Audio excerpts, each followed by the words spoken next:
விஜய் என்ன பண்ணுறாரு, காவேரி வீட்டில் போயிட்டு எல்லா விஷயத்தையும் ஒன்று ஒன்றா கேட்டுகிட்டே இருக்காரு. தீப்பெட்டி கொடுங்க, அதே மாதிரி வந்து நிறைய திங்ஸ்லாம் கொடுங்க அப்படின்னு சொல்லிட்டு கேட்டுகிட்டே இருக்காரு. அதனால் காவேரி அம்மா வந்து ரொம்ப டென்ஷன் ஆகிடுறாங்க. அடுத்து வந்து காவேரி கிட்ட தனியாக பேசணும்னு சொல்லிட்டு விஜய் ஃபீல் பண்ணுறாரு. அதனால் என்ன பண்ணுறாரு, காவேரி கிட்ட பேசணும்னு சொல்லிட்டு வராரு. பார்த்தா காவேரி அவங்க அம்மா கூட உட்காந்துட்டு வத்தெல்லாம் காய வச்சுட்டு இருக்காங்க. அதை பார்க்குற விஜய் வந்து பூ எடுத்து போடுறாரு. காவேரி வந்து இவர் தான் இருக்கும், இவரோட வேலையாக தான் இருக்கும், எதுக்காக இப்படி பண்ணுறாரு, அம்மா வந்து பார்த்துட்டாங்கன்னா பெரிய பிரச்சனை ஆகிடுமே, இப்போ என்ன பண்ணுறது அப்படின்னு சொல்லிட்டு யோசிக்கிறாங்க. அம்மா ஒரு நிமிஷம்மா தண்ணி குடிச்சிட்டு வரேன், தண்ணி இங்கே இருக்கேடி அம்மா, இது ரொம்ப வந்து சூடாயிடுச்சுமா அப்படி சொல்லிட்டு உள்ளே போகிறாங்க. உள்ளே போயிட்டு அப்படியே வந்து எட்டி பார்க்குறாங்க, எங்கே இருக்காரு அவர் அப்படின்னு சொல்லிட்டு. இங்கே இருக்கேன் அப்படி சொல்லிட்டு அப்படியே கிட்ட வராரு. ஏன் இப்படிலாம் பண்ணுறீங்க, ஒரு வேளை எங்கள் அம்மா பார்த்தா என்ன ஆகுறது அப்படின்னோடனே, இந்த மாதிரி வேலையெல்லாம் பண்ணிங்கன்னா அவ்வளோதான் சொல்லிட்டேன் அப்படின்றாங்க. என்ன என்ன காவேரி இப்படிலாம் பேசுகிற, உன் புருஷன் உன்னை கூப்பிடக்கூடாதா, உங்ககிட்ட ஒரு முக்கியமான விஷயம் சொல்ல தான் கூப்பிட்டேன் அப்படின்னு. இந்த இதை எடுத்துக்கோ அப்படின்றாங்க. என்னது இது அப்படின்றாங்க. இன்றைக்கி நம்ம வீட்டில் பால் காய்ச்சணும்ல அதுதான் அப்படின்னு சொல்லிட்டு சொல்கிறாரு. இங்கே பாருங்கள், எதுக்கு இந்த மாதிரி வேலைலாம், சரி எனக்கு ஒன்றும் தேவையில்லை, சரிடி நீ இல்லாமல் தனியாக பால் காய்ச்சிருக்கேன் தெரியுமா, எனக்கு ஒன்றுமே தெரியல, நீ இருந்தீங்கன்னா சாமி கும்பிட எவ்வளோ நல்லா இருந்திருக்கும், 2 பேரும் ஜோடியாக கும்பிட்டுருக்கலாம்ல அப்படின்றாரு. அது கேட்டுட்டு செம்மையை பார்த்து முறைக்கிறாங்க. அப்படியே வந்து போக பார்க்குறாங்க. நில்லு காவேரி அப்படி சொல்லிட்டு கையை பிடிச்சி இழுக்கிறாரு. உடனே வந்து விடுங்க, எங்கள் அம்மா பார்த்தாலும் பெரிய பிரச்சனையாடு, விடுங்க அப்படி சொல்லிட்டு விலகிட்டு போகிறாங்க. பார்க்கலாம் நீ எவ்வளோ நாள் இப்படிலாம் பண்ணுறேன்னு சொல்லிட்டு அப்படி சொல்லிட்டு யோசிக்கிறாரு. இங்கே காவேரி தனியாக வந்து கடத்தெருவுக்கு போகிறாங்க. அப்போ விஜய் வந்து பின்னாடியே வராரு.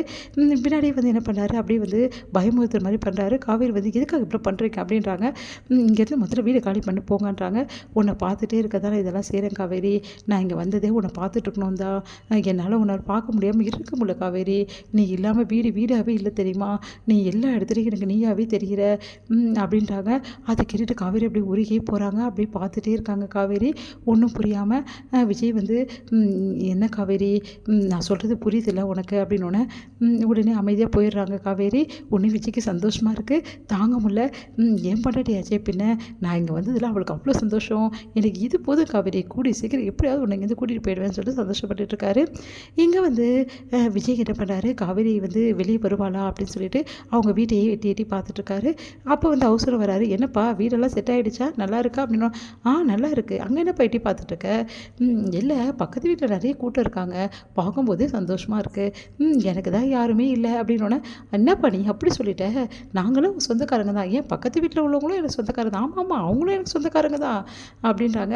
நீ நல்லா பேசுகிறப்பா அப்படி சொன்னோன்னே, சரிங்க, சரி பக்கத்து வீட்டில் உள்ளவங்க என்கிட்ட சரியாகவே பேச மாட்டேன், நான் பேசினா கூட சரியாக பேச மாட்டேன், அதெல்லாம் பேசுவாங்கப்பா, நீ தனியாக இருக்கல, அதான் அவங்க வீட்டில் பொம்பளை பிள்ளைங்களாம் இருக்குல்ல, அதான் கொஞ்சம் பயப்படுறாங்க, வேறு ஒன்றும் இல்லைப்பா அப்படின்னு சொல்லிட்டு சொல்கிறாங்க.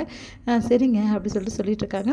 இங்கே வந்து என்ன பண்ணுறாங்க, காவேரி பார்க்கணும் அப்படின்னு சொல்லிட்டு விஜய் என்ன பண்ணுறாரு, எட்டி பார்த்துட்டு இருக்காரு. அப்போ பாட்டி வராங்க. பாட்டி வந்துட்டு, என்ன எட்டி பார்த்துட்ருக்கான், காவேரி தான் தேடுறான் போட்டிருக்கு, காவேரி எப்படி வெளியே கூட்டின்னு வர்றது அப்படின்னு சொல்லிட்டு பாட்டி யோசிக்கிறாங்க.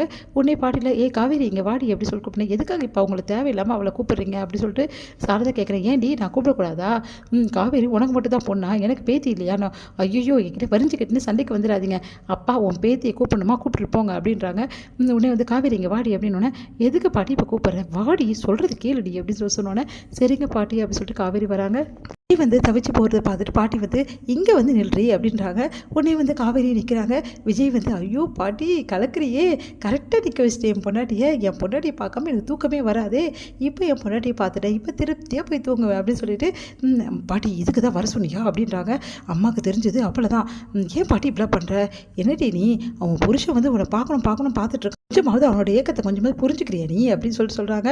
பாட்டி நீ ரொம்ப ஊராக போயிட்டுருக்க, போ பாட்டி அப்படின்னோடனே, பாட்டினா பாட்டி தான், எவ்வளோ என் மனசை புரிஞ்சுக்கிறாங்க அப்படின்னு சொல்லிட்டு, என் செல்லக்குட்டியை பார்க்காம என் செல்லக்குட்டியை கொஞ்சாமல் என்னால் தூங்கவே முடியாது, பாட்டி புரிஞ்சுக்கிறாங்க, என் பொண்டாட்டி என்னை புரிஞ்சுக்க மாட்டேங்கிறாளே அப்படின்னு சொல்லிட்டு, என் தங்கம் அப்படின்னு சொல்லிட்டு அப்படியே வந்து வெட்டு அடிச்சுட்டு சந்தோஷமாக உள்ளே போகிறாரு நம்ம விஜய். இங்கே விஜய் வந்து காவேரி நினச்சி ரொம்ப சந்தோஷப்பட்டிருக்காரு. இங்கே காவேரி விஜய் நினச்சி அப்படியே பூரிச்சு போகிறாங்க. முடியுது.